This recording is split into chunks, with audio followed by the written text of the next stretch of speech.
ओम शांति। आजिर साकार महावाक्य 30-10-25 बाप दादा मधुबन।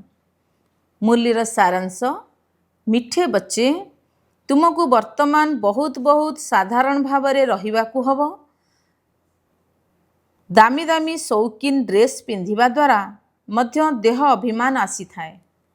आजिर प्रश्न, भाग्य रे उच्च पद नथिले पिलामाने केउ कथारे मांदा होइथांदी? उत्तर, बाबा कहउचंदी पिलामाने निजकु सुधारिबा पई चार्ट रख। जोगर चार्ट रखिले बहुत फायदा हुए। नोटबुक सर्वदा साथी रे रखि थाओ। चेक कर मु केते समय बाबा को माने पकाइली, मोर रेजिस्टर किपरि रहिछि, चरित्र दैवी अटे, कर्म करुथिबा बेले बाबांकर स्मृति रहुची। जोग द्वारा ही कलंक छाड़िबो एवं भाग्य उच्च हब। गीत, भोलेनाथ से निराला कोई और नहीं। ओम शांति। बहुत मधुर पिला मानक पाखरे एही लक्ष्मी नारायण चित्र निश्चिंत रहिबा दरकार। लक्ष्मी नारायण चित्र को देखी तुमको बहुत खुशी हेबा दरकार। काहेकि ना यह हेउची तुम पाठ पढ़ार लक्ष्य। तुम्हें जानुछ जे आमे छात्र अटू एवं ईश्वर आमको पढ़ाउछंदी। आमे ईश्वरीय छात्र बा विद्यार्थी अटू। आमे यही पाठ पढ़ुछु। समस्तंग पई यही गोटिए ही उद्देश्य रहिछि। लक्ष्मी नारायण को देखी बहुत खुशी हेबा दरकार।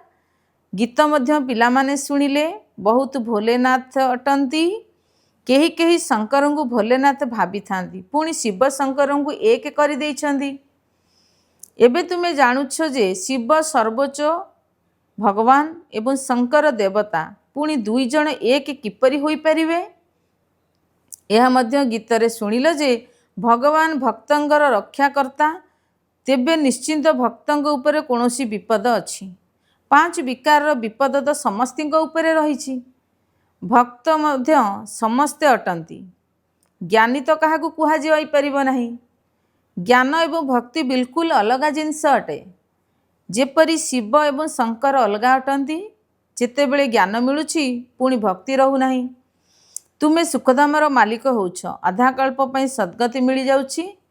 जनकर इशारा रे तुमे अधा कल्पर संपत्ति प्राप्त करुछ।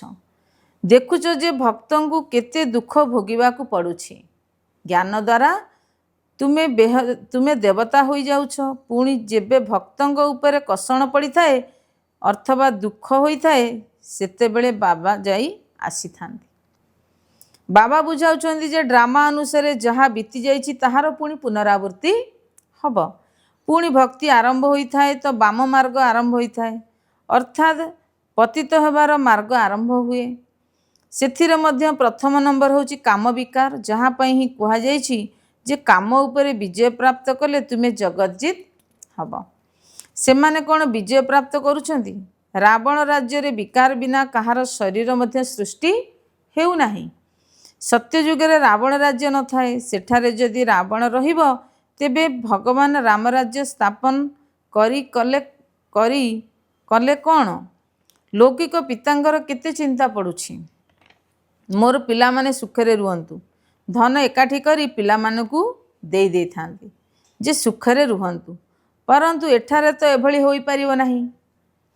यह होची दुखर दुनिया। ये बेहदर बाबा कहउछंती जे तुमे सेठारे जन्म जन्मांतर सुख भोगी थिबो। अमाप धन मिल जाई थाए। 21 जन्म सेठारे कोनोसी दुख रहिबो नाही। देबालिया हेब नाही। ए कथा बुद्धि रे धारण करी अंतर रे खुशी रहिबा दरकार। तुमर ज्ञान एवं जोग संपूर्ण गुप्त अटे। स्थूल अस्त्र शस्त्र आदि किछि नाही।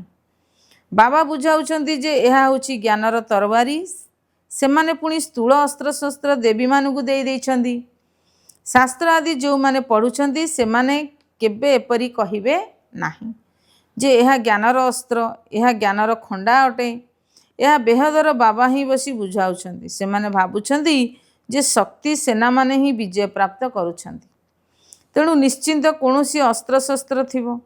बाबा आसी ए सबु भूल कथा को बुझाउछंती। तुमर एई कथा को ढेर लोक सुनिबे।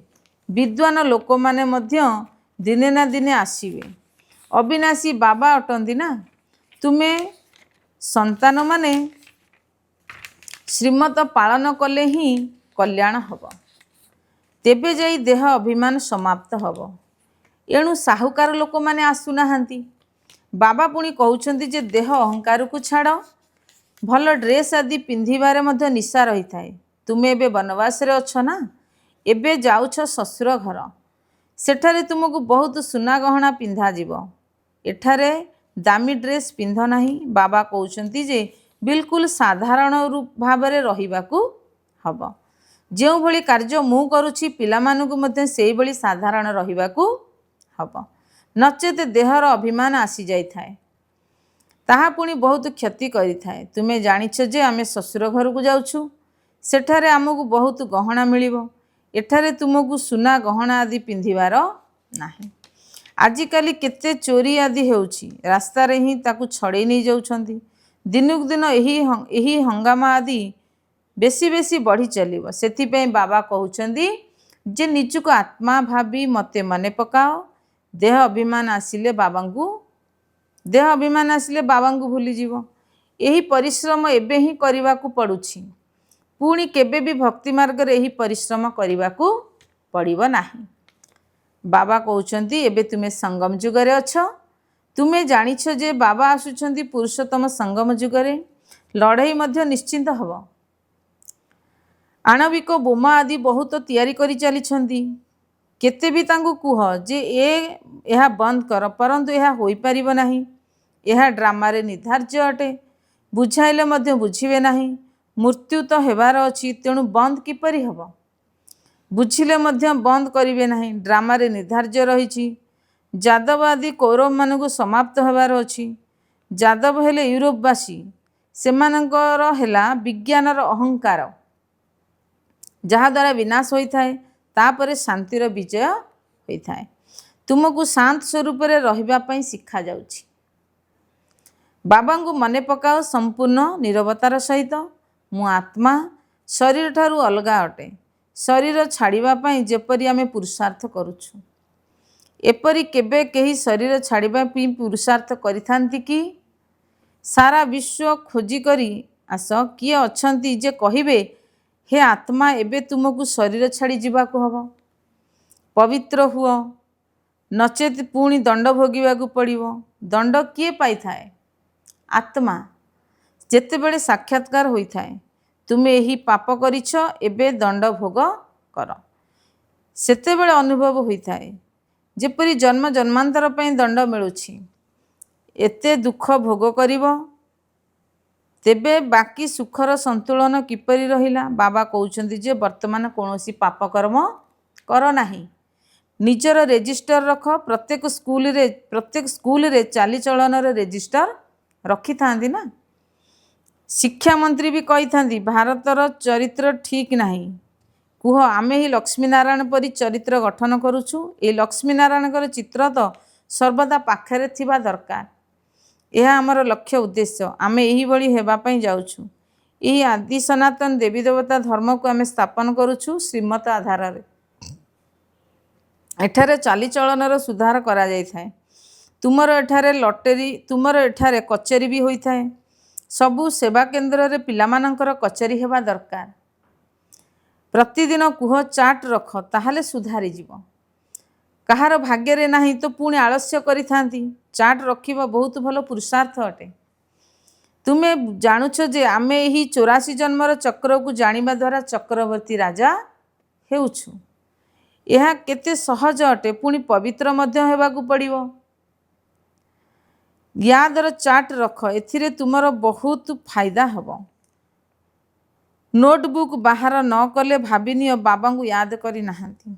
नोटबुक सर्वदा हाथ रे रख, निजर चाट रख, केते समय बाबा को मने पकाइल। याद बिना कलंकी छाड़ी परिबो नाही। जंग छड़ाइबा पई जिनिस को किरोसिनी रे पकाई थांदी ना। कर्म करुथले मध्य बाबा को मने पकाओ, तेबे पुरुषार्थर फल मिली जीवो। परिश्रमी अटे ना। एमिति कोन खालीटारे मुंडरे मुकुट पिंधाई देबे कि? बाबा एते श्रेष्ठ पद देउछंती, किछि तो परिश्रम करिबाकू हबो। एथिरे तो हाथ गोड़ आदि किछि भी बदलैबार नहीं। पाठपढ़ा तो बिल्कुल सहज अटे। बुद्धि रे रही जे शिव बाबा जोगु ब्रह्मा द्वारा आमे देवता होउछि। कुआड़े भी जाइछ ब्याज पिंधि थाओ। कुह वास्तव रे यह आमर कौनसी कोट ऑफ आर्म्स अथवा कौलिक चिन्ह अटे। बुझाइबा समय रे बड़ राजकीय ढंग रहिबा दरकार। बहुत मधुरतार सह बुझाइबा उचित। कोट ऑफ आर्म्स अर्थात ब्याज उपरे भी बुझाओ। प्रीति बुद्धि एवं विपरीत बुद्धि कहा कह जाउछि? तुमे पिता को जानिछ? लौकिक पिता तो ईश्वर कहिबे नहीं। से तो अविनाशी पिता ही पतित पावन सुखर सागर अटंती। तांको ठारू ही असरंती सुख मिली थाए। ज्ञानर अज्ञान काल रे भाबुथिले माँ बापा सुख दौछंती, ससुर घर पठाई देई थांती। एबे तुमर अटे अलौकिक ससुर घर। ताहा हेला हदर। से माँ बापा अति बेसी रे 5-6 लाख किंबा कोटी टंका देबे। तुमर तो बाबा नाम रखिछदी पद्मा पदमपति हेउथिबा संतान माने। सेठारे तो पैसार किछि भी कथा नाही। सब किछि मिली जाई थाए। बहुत सुखर बहुत सुंदर सुंदर महल होता है। जन्म जन्मांतर पर तुमको महल मिली थाए। सुदामार उदाहरण रही ना। चाउल मुठी कथा शुणी तेणु एठाकू मध्य नहीं आसी थांती। किंतु कौन खाली हाथ भात खाइबे कि? तेबे ताहा साथी किछि मसला आदि भी नहीं आसी थांती। केते स्नेहरे नहीं आसुछंती। बाबा तो आमको जन्म जन्मांतर पई देबे। तेणु दाता कुहा जाउछि। भक्ति मार्ग रे तुमे ईश्वर निमते देई थाओ। तेणु अल्प काल पई परजन्म रे मिली थाए। किए गरीबों को दान देई थांती, कॉलेज आदि करी थांती, तो परजन्म रे विद्यार दान मिली थाए। धर्मशाला तैयारी करी थांती तो महल मिली थाए। काहेकि ना धर्मशाला रे रही सुख पाई थांती। यह तो जन्म जन्मांतर कथा अटे। तुमे जानिछ जे शिव बाबा को जहाँ देइछ ताहा सबु आमर ही कामरे लगाई थांती। शिव बाबा तो निज पाखरे रखंती नहीं। ब्रह्मा को मध्य कहिले सबु संपत्ति दे दियो, ताले तुमे विश्वर मालिक होई जीवो। विनाशर और राजपदर मध्य साक्षात्कार कराइले। बास निशा चढ़ीगला। बाबा मते विश्वर मालिक करुछंती। गीतारे भी अछि अर्जुन को साक्षात्कार कराइले। मते मने पकाओ तेबे तुमे एहीपरि हब। विनाश एवं स्थापनार साक्षात्कार कराइथिले। तेणु ब्रह्मा को मध्य प्रारंभ रे खुशीर पारद चढ़ीथिला। ड्रामा रे एही भली अभिनय थिला। भागीरथी को मध्य केही जानी नाहांती। तेणु तुमे पिलामानंकर एही लक्ष्य बुद्धि रे रहिबा दरकार जे आमे एहीपरि हेउछु। जेतिकी पुरुषार्थ करिबो सेतिकी उच्च पद पाइबो। गायन करिथांती फॉलो फादर अथवा ब्रह्मा बाबा को अनुसरण कर। यह मध्य एही समयर कथा अटे। अविनाशी बाबा कहिथांती जे मु जेउ राय देउछि ताकू अनुसरण कर। ब्रह्मा कौन कले ताहा भी बताइछंती। तांकू सौदागर रत्नागर जादूगर कहिथांती ना। ब्रह्मा बाबा अचानक ही सबु किछि छाड़ी देले। प्रथमे से स्थूल रत्नर व्यवसायी थिले। एबे अविनाशी ज्ञान रत्नर व्यवसायी हेउछंती। नरक को स्वर्ग करिवा केते बड़ जादू अटे। पुणी सौदागर मध्य अटंती। पिलामानंकु केते श्रेष्ठ सौदा देई थांती। साधारण चाउल मुठी नहीं महल देई थांती। केते उच्च रोजगार कराउछंती। हीरा नीला व्यापार रे मध्य एहीपरि होई थाए। केही जदि अमेरिकार ग्राहक आसी थांती तो तांको ठारू 100 टंका वस्तु को 500 टंका 1000 टंका आदि देई दियंती। सेमानंक ठारू मध्य बहुत पैसा नहीं थांती। तुम पाखरे तो सबुठारू पुराना वस्तु हैला प्राचीन राजयोग। तुमको एबे भोलानाथ बाबा मिलिछंती। केते भोला अटंती। तुमको कौन रु कौन करुछंती। पुराना दुनियारू मूल्यहीन वस्तु बदल रे तुमको 21 जन्म पई कौन करि देउछंती। मनुष्य को किछि भी जଣା नाही। केतेबेले भी कहिथंती भोलेनाथ यह हेउछंती। केतेबेले कहउछंती अंबा देइछंती बा गुरु देइछंती। एठारे तो हेउची पाठ पढ़ा। तुमे ईश्वरीय पाठशाला रे बसिछ। गीता ज्ञान दिया जाउथिबा स्थान को ईश्वरीय पाठशाला कुहा जाउछि। गीतार अछि भगवान उवाच। परंतु यह मध्य काहाकू जଣା नाही जे भगवान काहाकू कुहा जाउछि। काहाकू भी पचार परमपिता परमात्मा को जानिछ? बाबा होउछंती बगीचार मालिक, तुमको कंटारू फूल करूछंती। स्वर्ग को आल्लांक बगीचा बोली कहा जाउछि। यूरोपियन लोके मध्य कहिथांती पैराडाइज। वास्तव रे भारत परिस्थान थिला, एबे कब्रिस्तान होई जाइछि। एबे पुणी तुमे परिस्थान अर्थात स्वर्गर मालिक होउछ। बाबा आसी गुप्त आत्मा मानकु जागृत कराउछंती। यह भी तुम्हें पुरुषार्थर क्रमानुसार जानुछ। जी निजे जागृत होई थांती से तो अन्य को जागृत कराई थांती। जागृत कराउ नाहांती अर्थात निजे ही जागृत होई नाहांती। तेणु बाबा बुझाउछंती जे एही गीत आदि भी ड्रामा रे निर्धार्य अछि। केउ गीत बहुत मनमुग्धकर। जेबे तुमे उदास होई जाउछ तेबे एही गीत बजाओ, ताले खुशी फेरी आसीबो। रात के राही थकमत जाना, यही गीत मध्य भल अटे ना। एबे रात्रि हेउची, रात्रि शेष होउची। मनुष्य भाबुछंती जे जेते भक्ति करिबु भगवान शीघ्र मिली जिवे। हनुमान आदिंकर साक्षात्कार हेले भाबंती भगवान मिली गले। बाबा कही थांती जे यही साक्षात्कार आदि सब ड्रामा रे निर्धार्य रहिछि। जेपरि भावना रखी थांती ताहार साक्षात्कार होई थाए, बाकी एपरि केही होई न थांती। बाबा कहउछंती जे यही ब्याज तो समस्ते सर्वदा लगाई रखंतु। विभिन्न प्रकार ब्याज रहिबा दरकार। बुझाइबा पाई मध्ये या बहुत भल माध्यम अटे। तुमे रुहानी सैनिक अटे ना अटना। सैनिक मानकर सर्वदा निर्दिष्ट चिन्ह रही थाए। तुमे माने यही परी ब्याज पिंधि रहिले निशा चढ़िबो जे आमे यही परी लक्ष्मी नारायण हबु। आमे विद्यार्थी अटु। बाबा आमको मनुष्य देवता करुछंती। मनुष्य देवता मानकर पूजा करि थांती। देवता माने तो देवतांकर पूजा करिवे नहीं। एठारे मनुष्य देवता मानकर पूजा करि थांती। काहेकि ना देवता माने श्रेष्ठ अटंती। अच्छा, धारणा पाई मुख्य सारांश 1 नंबर, बुद्धि रे सर्वदा निजर एम ऑब्जेक्ट अर्थात लक्ष्य उद्देश्य को मन रखिबा को हबो। लक्ष्मी नारायणकर चित्र सर्वदा साथी रे रही थाउ। एई खुशी रे रुह जे मु एई भली हेबा पाई पाठ पढुछि। एबे आमे माने ईश्वरी विद्यार्थी अटु। 2 नंबर, निजर पुरुणा मूल्यवान चाउल मुठाक नहीं देई महल नेबा को हबो। ब्रह्मा बाबा को अनुसरण करी अविनाशी ज्ञान रत्नर बेपारी हेबा को पड़िबो। आजिर वरदान, निजर निश्चय आधार रे विजयी रत्न होई समस्तंक पई मास्टर सहारा दाता हुआ। डिटेल्स, निश्चय बुद्धि पिला माने विजयी स्थिति रे रहुथिबा कारणरू सर्वदा खुशी रे नाची थांती। से माने निजर विजय वर्णना करि न थांती, किंतु विजय होइथिबा कारणरू अन्य मानकर मध्य साहस बढ़ाई थांती। सेमाने काहाकू तळकू खसेया पे चेष्टा करंती नहीं, किंतु बाबांक समान सहारादाता होई थांती अर्थात तळु ऊपर को उठाई थांती। व्यर्थठारु सर्वदा दूरे रही थांती। तेबे व्यर्थठारु दूरे रहिबा ही विजयी हेबा। एही बड़ी विजयी पिला माने समस्तंक पई मास्टर सहारादाता होई जानती। आजिर स्लोगान, निस्वार्थ एवं निर्विकल्प स्थिति रे सेवा करुथिबा आत्मा माने ही सफलता मूरत अटंती।